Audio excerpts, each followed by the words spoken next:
Bonjour et bienvenue. Vous écoutez l'expérience inédite. Je suis Patrick Walid, partenaire Digital Experience et Retail au sein du groupe OnePoint.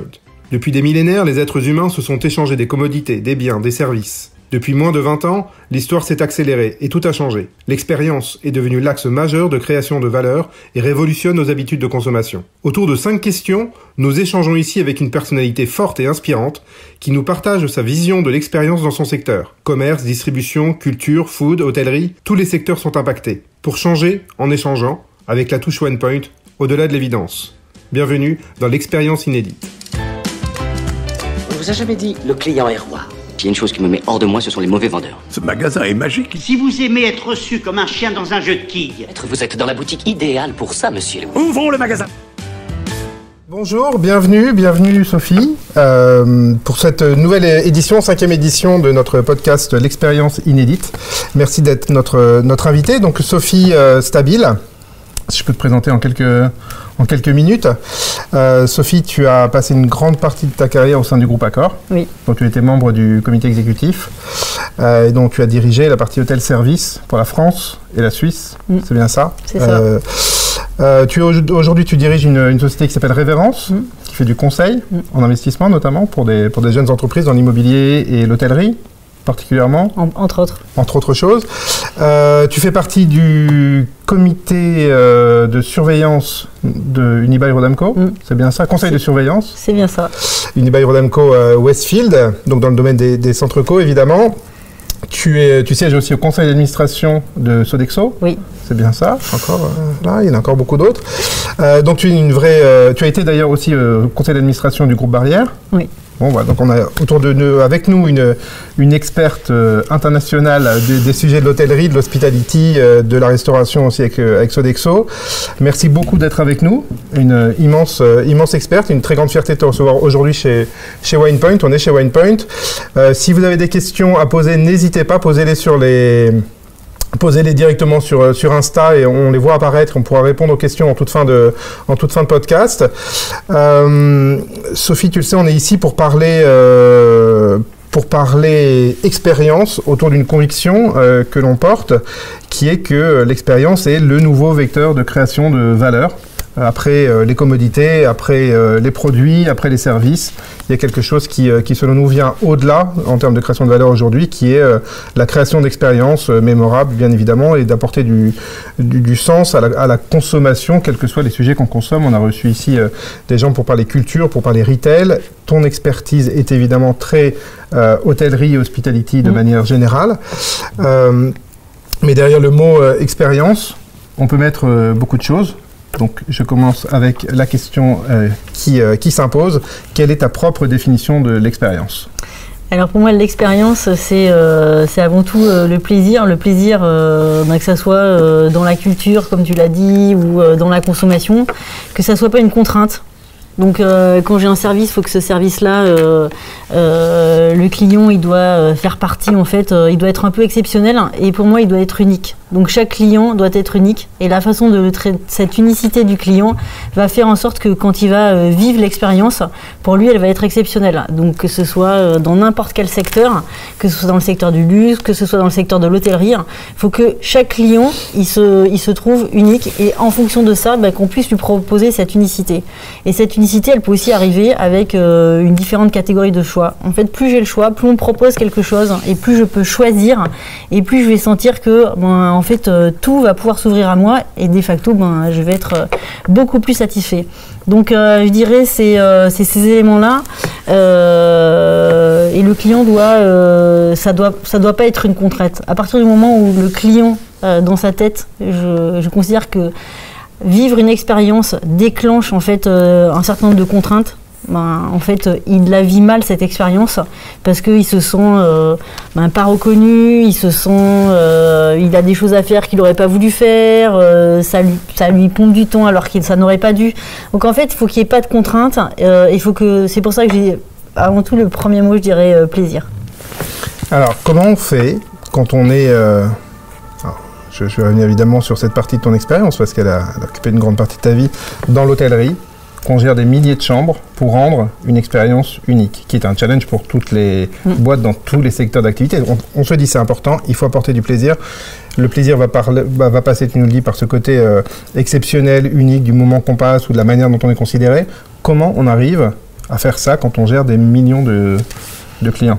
Bon, déjà, il faut en amont, il faut arriver à faire rêver le client, à le faire venir chez nous. Et je pense que c'est quelque chose en fait chez Accor qu'on avait énormément travaillé. Hein.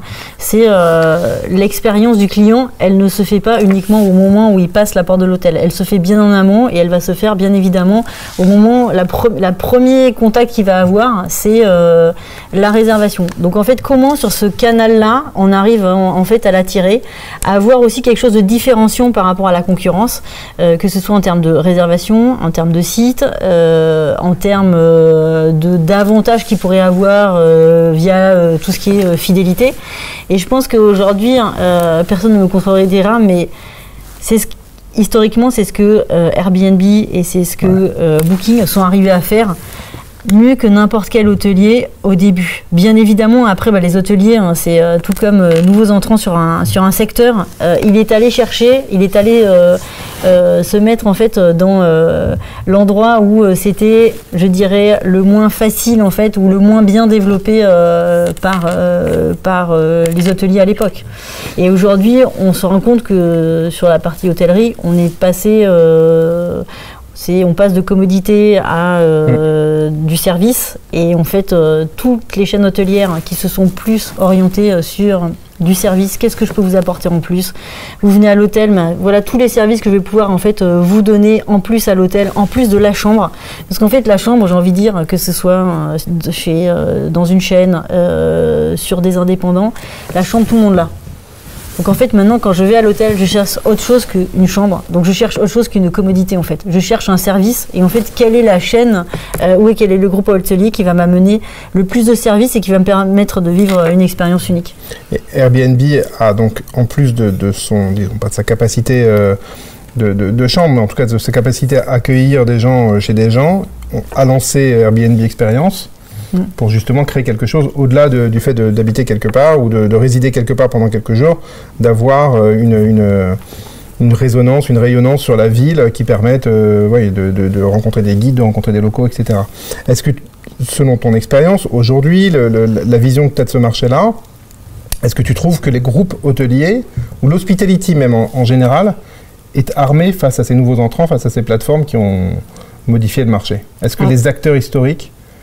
Les acteurs historiques, ils n'y étaient pas il y a peut-être 10-15 ans. Mais aujourd'hui, en fait, ils se sont énormément développés. Je pense que ce qui a beaucoup aidé, c'était toute la partie digitale. Parce qu'aujourd'hui, en fait, le secret de tout ça, c'est bien évidemment la data. À partir du moment où j'arrive à avoir la data de mon client, on revient toujours sur le même sujet. Hein. La data, si en soi, si elle n'est pas bien exploitée, elle ne sert à rien. Mais à partir du moment où cette data, je vais pouvoir en fait l'utiliser, l'analyser de manière hyper détaillée pour arriver à me dire, mais en fait, ce client-là, ça fait 4 fois qu'il vient, voilà ce qu'il consomme, voilà ce que je peux faire, etc. In fine, je vais pouvoir lui apporter un service qui a 10 ans, j'étais incapable de lui apporter. Il y a aussi tout ce qui est, en fait, tous les outils qui ont été mis en place au moment de la réservation pour justement, quand il réserve, on ait le maximum d'informations. Du coup, quand il arrive à l'hôtel, on est quand même arrivé à des sujets où quand il arrive à l'hôtel, il a souvent même plus besoin de passer à la réception. Il a sa carte, ou sa carte arrive directement sur son téléphone. Donc là-dessus, il y a énormément de choses grâce au digital et grâce à l'exploitation de la data que en fait les groupes historiques sont arrivés à mettre en œuvre. Et puis ça a un peu secoué le marché. Quand on est leader et pas challenger sur un marché, à partir du moment où il y a des nouveaux challengers qui arrivent et qui piquent un peu par rapport à ce qu'on faisait historiquement, ça oblige à bouger, ça oblige à changer. Le point aussi qui était peut-être pas et c'est en fait, c'est vrai pour l'industrie de l'hôtellerie, mais c'est vrai pour beaucoup d'autres industries. Dans la chaîne de valeur, on est passé de commodité à service. Donc quand je dis ça, ça veut dire que la partie des commodités, moi j'avais une chambre au début avoir une chambre, aujourd'hui ça paraît complètement normal, mais historiquement les premiers hôtels, les gens ils y allaient parce que il y avait un téléphone, une télé dans la chambre, il y avait des frigidaires, enfin il y avait des choses qu'on n'arrivait pas à avoir chez nous. Aujourd'hui, tous ces éléments-là ils sont rentrés dans notre quotidien, donc on va plus à l'hôtel pour la chambre. On va à l'hôtel pour tout ce qu'il y a à côté.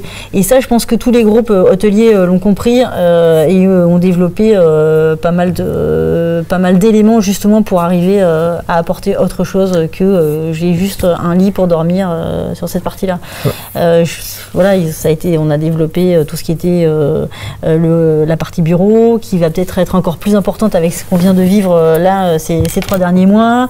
On a apporté tout ce qui était meeting de façon décalée et le meeting comme vous en avez fait dans cette salle ici, c'est aussi un changement de mode de consommation qui permet aussi de pouvoir apporter de nouveaux éléments justement à cette expérience client. Alors je suis très content que tu ailles sur le sujet du digital. On sent la facilitation de ce qu'a permis le digital en termes de check-in, de check-out, etc. Mais du coup on se dit c'est facilité, mais en même temps on voit moins de monde et on a l'impression que Airbnb, lui, joue plus sur l'aspect presque humain. Justement, vous allez rencontrer des gens, pas seulement dans l'expérience, mais dans la partie résidence, quand j'y vais, il y a quelque chose d'humain, il y a quelque chose qui change d'une chambre d'hôtel qui est très très différent et qui est une expérience plus immersive au sein de la ville. On a l'impression qu'il y aurait une recherche pour ça de la part des consommateurs. Alors, en fait, quand j'ai dit l'expérience client, pour qu'elle se passe bien, il faut qu'il n'y ait pas de contraintes. Ouais. Et en fait, le digital a permis, je pense, d'essayer de sortir une partie de ces contraintes. Donc, je prends un exemple, le check-in et le check-out. Tout le monde a eu des galères, je pense, quand on arrive dans un hôtel ou quand on part dans un hôtel, parce que tout le monde arrive au même moment ou part à peu près. Donc, en fait, justement, ce qu'a apporté le digital sur cette partie-là, c'est toutes les contraintes qui étaient un point d'accroche pour le client. C'est justement avec le digital, comment je peux les faire sauter. Mais si je les fais sauter, qu'est-ce qu'à côté je peux apporter en plus pour qu'il y ait plus de relationnel.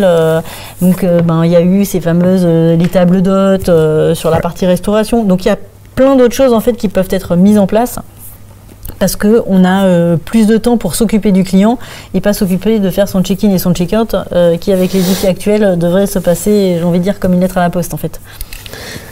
Alors, tu nous emmenais sur... Je vais arrêter avec Airbnb juste après, promis, parce qu'il n'y a pas que Airbnb. Non, il n'y a pas que. Il n'y a pas que Airbnb. D'ailleurs, je lisais dans une interview où tu disais, mais je me arrête avec ça, Airbnb n'est pas un concurrent direct des hôtels. Non. C'est pas pour toi, c'est pas la même chose. D'abord parce qu'ils sont peut-être pas exactement sur le même marché, ils sont plus sur du loisir que sur du pro. Je pense qu'ils ont permis aussi à un plus grand nombre à accéder au voyage. Parce qu'en termes de coûts, et donc du coup en fait ça a permis d'accroître en fait les parts du fromage en termes de répartition parce qu'il y a plus de monde qui est arrivé et en fait sur cette partie-là ça veut dire qu'il y a quand même un accroissement du marché, donc ça c'est plutôt quelque chose de positif. Et puis c'est comme en France Uber avec les taxis G7, tout entrant sur le marché forcément il challenge. Mais il fait aussi grandir les historiques, parce que les historiques sont obligés de se réinventer, et c'est aussi une bonne chose par rapport à ça. Il ne faut juste pas se faire absorber, mais il faut juste avoir suffisamment de capacité à se réinventer, et je pense que c'est ce qui a été fait sur une grande partie de l'hôtellerie. Alors, et justement, alors je passe, c'est vrai que à t'écouter, j'ai envie d'aller sur 10 000 questions. Je nous restreins et par le temps et par les questions qu'on a choisi de traiter ensemble. Tu nous parles là à plusieurs reprises du fait d'être passé de la commodité dans l'hôtellerie au service. Encore une fois, la conviction qu'on porte, c'est que dans l'ensemble des secteurs, c'est vrai, on est passé de la commodité au service et maintenant on est passé à l'expérience. Quand on prend, tu nous donnes l'exemple des bureaux, etc., ou de la manière d'accueillir, qui est un nouveau service proposé par l'hôtellerie, est-ce que, encore une fois, avec ta vision, ta connaissance de ce marché-là, on est passé dans l'économie de l'expérience dans l'hospitality. Est-ce qu'on en est arrivé déjà là ou pas encore? Il y a des secteurs qui ont basculé un peu plus vite que d'autres, comme ça a été le cas dans le digital. Est-ce que l'expérience on top de tout ça, pour se dire c'est ça qui crée de la valeur, c'est le fait d'apporter un petit truc unique. Tu parles de plaisir, tu parles de mémorable, tu parles d'expérience, tu parles d'exceptionnel, tu parles d'unique. Est-ce que ça, aujourd'hui, le secteur de l'hospitality dans son ensemble l'a bien pris en compte, alors que on pourrait penser que c'est les mieux placés pour le faire, devant le retail, devant je sais pas, le travel, les compagnies aériennes, etc. S'il y a bien l'endroit où on s'accueillir, c'est dans le Oui, ça a été pris en compte parce que c'était dans les gènes de cette industrie, effectivement, comme tu le dis, sur l'accueil. Après, en fonction des pays, on est plus ou moins bon pour accueillir les clients. Enfin, c'est sûr que quand on va en Asie, pour une même catégorie d'hôtels, l'accueil est totalement différent. Et on se rend compte justement, en voyageant à travers le monde, que cette partie-là, elle n'est pas appréhendée de la même manière. Je pense que la révolution qu'il y a eu ces 5-6 dernières années sur l'hôtellerie, il n'y a qu'à voir en fait le nombre de chaînes hôtelières qui sont rentrées sur le marché avec justement une offre différenciante ou des concepts totalement différents par rapport à ce qu'il pouvait y avoir dans le passé. Ça montre bien en fait que cette industrie s'est réinventée. Et on se rend compte qu'on est revenu à une industrie qui était plus sur des chaînes moins en masse, mais plus de manière dédicate sur un segment, à un client, sur un profil, sur un type de client. Donc c'est vrai que là-dessus, il y a eu énormément de chaînes qui sont rentrées sur le marché avec des concepts très orientés clients. Il y a eu les fameux Hoxton à Paris, il y a eu l'équivalent du bikini à Berlin, voilà, ils se sont développés. Et ces concepts-là, souvent, c'est parti d'un concept unique d'un hôtel. On n'était pas en train de déployer une chaîne. Et le concept unique, on a essayé de le redéployer avec chaque fois, dans une ville donnée, une spécificité. Et c'est en ça, en fait, que je pense que ce secteur s'est adapté. Alors, pour en arriver à la question suivante, est-ce qu'il y a un moment clé dans ta carrière professionnelle ou dans ta vie perso où justement tu t'es rendu compte que cette notion d'expérience sur ce secteur allait complètement révolutionner la donne? Je pense à une interview que tu as donnée il y a 4 ou 5 ans, il y a 5 ans je pense, au moment où Accor a pris une participation minoritaire chez Mama Shelter, qui rentre je pense dans les critères dont tu parlais tout à l'heure. C'est une population bien spécifique qui est adressée avec ses codes, etc. Est-ce que, je ne sais pas si c'est ce moment-là, mais est-ce qu'il y a un moment où tu te dis, voilà, c'est l'expérience qui prévaut aujourd'hui et ça crée de la valeur? En fait, je pense que c'est venu au fur et à mesure. Ce qui a probablement changé, c'est quand j'ai pris en charge la partie opérationnelle sur la France, où on était très focus et très orienté sur nous-mêmes. Peu d'ouverture en fait sur l'extérieur. Et quand je dis peu d'ouverture sur l'extérieur, ça ne veut pas dire... Pour moi, en fait, le développement de l'expérience, elle se fait aussi avec d'autres secteurs. Et quand sur une expérience, je pense qu'une des plus belles expériences que j'ai vécues, ça a été quand on a décidé de mettre en place ce fameux, ce qu'on a appelé le rallye des voisins. L'idée, c'était d'aller voir en fait ce qui se passait à la concurrence, mais aussi ce qui pouvait se passer dans d'autres secteurs et dans d'autres métiers. En se disant qu'est-ce qui se passe dans d'autres secteurs, dans d'autres métiers, mais qu'on pourrait aussi appliquer à l'hôtellerie. Et je pense que ça, c'est un exercice qu'on ne fait pas assez souvent. On est toujours focus sur nous. En fait, il faut aussi avoir une grande ouverture d'esprit pour toujours aller voir ce que fait la concurrence. Parce que je pense que c'est clé. Parce qu'on a beau être leader sur un marché, les concurrents, ils ont vite fait de rentrer, de prendre des parts de marché, et puis d'aller voir sur d'autres industries. Et l'expérience que j'ai eue, c'était à la fois une expérience de management et une expérience, je dirais aussi, expérience client. C'est de se dire, en fait, c'est d'avoir poussé les équipes à aller voir ce qui se passait dehors, ce qui se passait ailleurs. Et le retour, et d'ailleurs on a fait le retour a été fait ici même dans cette salle. Le retour qu'il y a eu, ça a été pour moi une expérience formidable parce que chaque équipe qui est partie sur le terrain pour aller chercher à la fois une expérience chez un concurrent qui pouvait juger extraordinaire, exceptionnelle, différenciante. Et sur d'autres secteurs, les retours ont été formidables et ça a créé en fait une dynamique dans l'équipe qui a été forte et qui a permis en fait de pouvoir la dupliquer sur notre secteur. Je vous donnerai juste un exemple parce qu'il est assez marquant. Quand vous allez chez Lego, j'imagine que vous avez tous eu l'occasion d'aller chez Lego. Lego, un directeur de magasin, il est plus incentivé sur son chiffre d'affaires, il est incentivé sur sa satisfaction client. Tout le monde se dit, pourquoi pas ? En fait, à partir du moment où il est incentivé sur sa satisfaction client, le fait d'être incentivé sur une satisfaction client, ça veut dire qu'il va faire en sorte que le client il ressorte du magasin avec une expérience qui est unique. Et c'est le cas, et forcément, le client, quand il sort, il aura un peu plus consommé qu'à la normale. Et des exemples comme ça, on en a eu pas mal, puisque ce jour-là, quand on a fait ce retour, il y avait une dizaine de groupes. Donc ça veut dire qu'il y a au moins 10 groupes qui sont allés chercher dans d'autres industries un élément qui pouvait être dupliqué à l'industrie de l'hôtellerie. Et je pense que cet exercice-là, il est assez exceptionnel. Pour l'avoir fait quelques années plus tôt, c'était plus dédié sur le luxe. On a lancé les équipes dans Paris en leur disant d'aller de rentrer dans un magasin de luxe et derrière de voir en fait quelles expériences ils avaient vécues et se mettre à la place du client quand il rentre sur une marque luxe hôtelière. Ça a un effet. L'effet, ce qu'ils ont pu ressentir lors de ce fameux rallye aussi luxe. Elle a été beaucoup plus importante que tout ce qu'on a pu expliquer en disant le client c'est important, il faut s'occuper du client, comment on s'occupe du client. En fait, cette partie-là, je pense qu'à partir du moment où on l'a vécu, on s'en rappelle d'autant plus qu'on se dit que c'est ce qu'on a envie de revivre et comment je peux arriver à le faire revivre dans mon secteur, que ce soit dans mon hôtel, dans ma boutique ou peu importe en fait dans quoi je travaille, mais chaque fois je pense que cette partie-là est super importante. Alors, ce que j'entends aussi dans ce que tu nous dis, c'est que le côté, et c'est marrant parce qu'on a entendu avec d'autres acteurs sur d'autres secteurs, cette fin de l'endogamie sectorielle, ça marche plus, ça correspond plus aux attentes.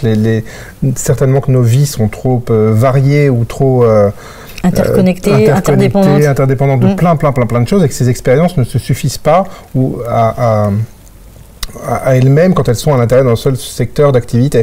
On avait l'exemple de Roy Hamid qu'on recevait il y a quelques semaines, qui est le directeur du digital de la Réunion des musées nationaux, Grand Palais, qui me disait la culture en elle-même, le musée ne peut plus continuer comme il est, il faut qu'il s'inspire de plein d'autres choses. Alors les musées, on sait qu'ils pensent un peu marchand du temple, etc. C'est un petit peu difficile. Dans le retail, il y a l'exemple de l'Italie, qui fait des cours de cuisine à l'intérieur d'un magasin qui est censé être une épicerie. Donc voilà, tous ces dans l'ensemble des secteurs d'activité, on vient s'imprégner des autres. C'est vrai que tu as raison, c'était pas du tout le cas, mais je retiens bien cette notion de cross-sectoriel. Les musées, par exemple, ils ont fait des choses assez extraordinaires pour des ateliers pour les enfants, en leur faisant découvrir de manière un peu ludique une exposition, mais de manière complètement décalée par rapport à une visite, un guide qui va expliquer. Et je pense que c'est là-dessus qu'il faut arriver à travailler pour pouvoir en fait changer en fait le paradigme de l'expérience. Carrément, et d'ailleurs je crois que c'est au musée d'Orsay que les activités enfants ont été pensées justement avec les enfants en premier. C'est quoi l'expérience que vous avez envie de vivre? Parce qu'effectivement, on a tous en mémoire des visites pas très marrantes, avec un guide pas très marrant, qui te fait passer de tableau en tableau, alors qu'en fait, les enfants, tu les assieds juste devant un tableau pendant quelques minutes, ou une demi-heure, ils le dessinent, ils en parlent, et puis ça suffit. Et ça les marque. Et ça les marque. C'est bien l'objectif de l'expérience, que de laisser du mémorable. Notre avant-dernière question sur les défis que ça entraîne, que d'être rentré dans cette... économie de l'expérience, donc les choses changent, les paradigmes pour prendre un terme de consultant, ont évolué, c'est plus la même chose, on vend plus des commodités, on vend plus des services, il faut qu'on aille chercher de la valeur ailleurs. Quels sont les changements structurels, culturels que toi tu as pu voir en termes de ce que ça doit changer chez les êtres humains dans les entreprises qui doivent adopter ces nouveaux modes? Déjà, la première chose qui est pour moi claire, c'est le collectif. Ce que ça change, et c'est, je peux plus travailler tout seul dans mon coin, pondre en fait, où le marketing décide de pondre un produit sans avoir discuté avec ses clients, sans avoir partagé. Et en fait, alors tout le monde dit bah oui, bien évidemment, ils font jamais ça. Non, ils font jamais ça, mais dans la réalité, c'est souvent ce qui se passe parce que les uns et les autres n'ont pas le temps, parce que donc je pense que là-dessus, le collectif est devenu essentiel pour développer l'expérience client. Parce qu'en fait, via le collectif, je vais pouvoir partager avec des personnes qui sont de cultures différentes, d'horizons différents. Donc, in fine, ça va permettre en fait d'enrichir cette expérience et de permettre en fait d'avoir quelque chose de différent par rapport à ce que j'avais dans le passé. Et ça permet aussi l'émulation. Je pense que le jour où on a fait ces fameuses restitutions de notre rallye des voisins sur la France, il y a eu une émulation que j'avais rarement connue en termes de management d'équipe. Parce que on a fait une espèce de petite compétition entre eux et chacun a présenté ses projets. Mais j'avais fait des équipes de 8 avec, en mélangeant différents départements. Et en fait, il y a eu une émulation sur un projet commun. Et ça j'avais trouvé ça en termes de management et puis d'idées qui sont nées de ces éléments-là, j'avais trouvé que c'était assez fabuleux. Donc je pense que le collectif est super important. Ce qui est aussi important, c'est bien sûr d'avoir systématiquement une vision, peu importe le chemin, peu importe la route par laquelle on va y arriver. Mais en fait, la vision et l'ambition, alors on appelle ça aujourd'hui la raison d'être sur les entreprises, mais j'ai envie de dire la raison d'être, très bien, mais c'est quelque chose en fait qui existe depuis toujours via la vision, et cette partie-là, pour moi, elle est indispensable. On ne peut pas embarquer, on ne peut pas trouver une expérience client et délivrer une expérience client forte si les équipes ne savent pas où elles vont et comment elles y vont. Peut-être que... Pardon, vas-y. Non, peut-être que ce qui est nouveau, c'est vrai que les visions, c'est pas nouveau, les raisons d'être, c'est pas nouveau. Mais là, ce que tu nous dis aussi, et c'est quelque chose aussi qui est une conviction hyper forte qu'on porte chez WinePoint, c'est que les raisons d'être ne peuvent pas... sont obligées aujourd'hui d'apporter du sens, du bien commun, de l'impact positif. Alors, il y en a qui appellent ça RSE, etc. Il y a plein de noms pour appeler ça. Mais peut-être que c'était pas embarqué aussi fortement dans les raisons d'être précédemment, cette notion d'impact positif sur plein de choses, sur la planète, sur les personnes, etc. C'est ça qui change ? Oui, ça pour moi ça change énormément, mais ça veut dire que tout doit être lié. À partir du moment où j'ai donné ma raison d'être, mon ambition, en fait, les objectifs de la boîte de la société vont être calés de la même manière sur cette vision, cette ambition, cette raison d'être, et c'est de pouvoir donner aussi du temps.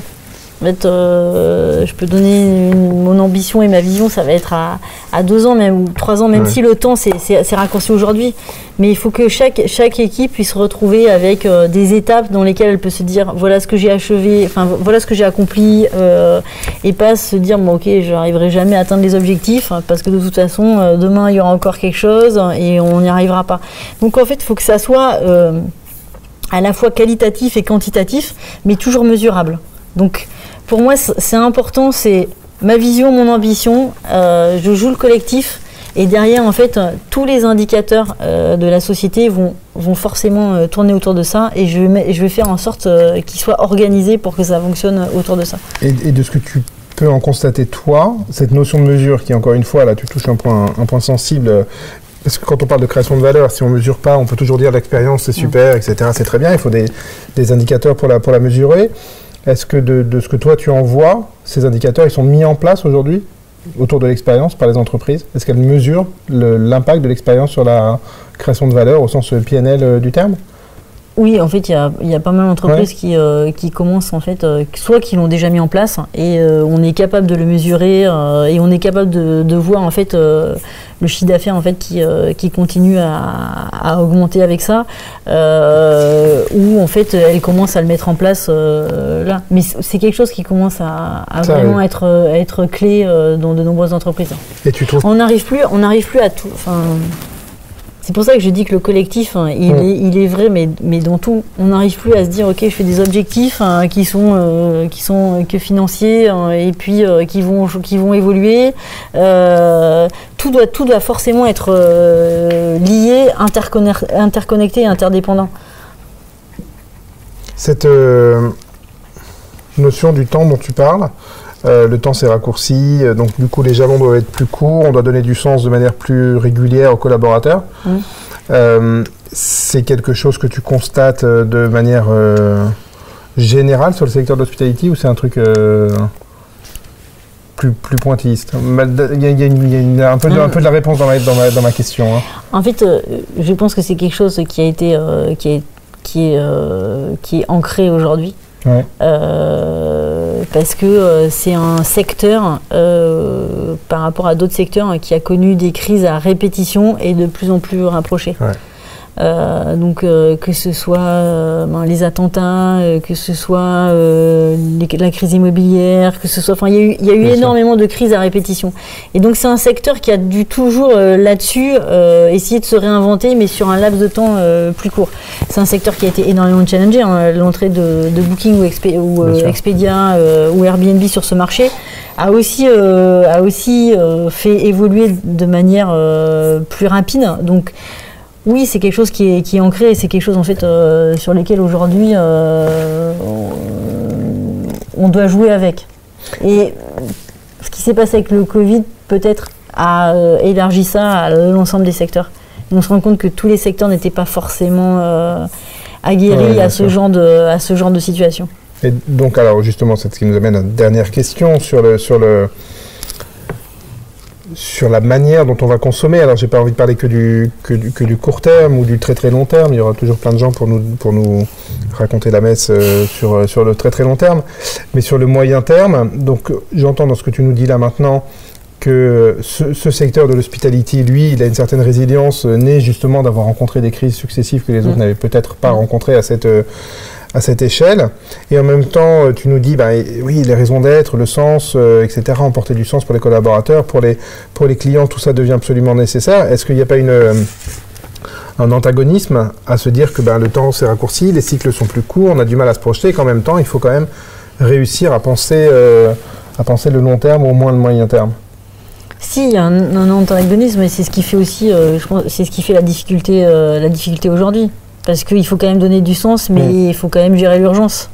Et dans l'urgence, il faut savoir qu'est-ce qui est toujours urgent et important, urgent et moins important, et cette fameuse matrice sur laquelle, en fait, oui, je pense qu'elle est encore plus aujourd'hui à mettre en œuvre, parce que sinon, on peut se retrouver à considérer que tout est devenu urgent et important, ce qui n'est pas le cas.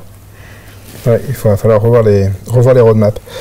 Et peut-être que ça a permis aussi de se dire, dans le classement des urgents et importants, le client, il est clé. Il est essentiel. Il est remis encore au centre du dispositif, peut-être encore plus qu'avant. Parce que ses attentes ont changé. Elles ont changé assez rapidement.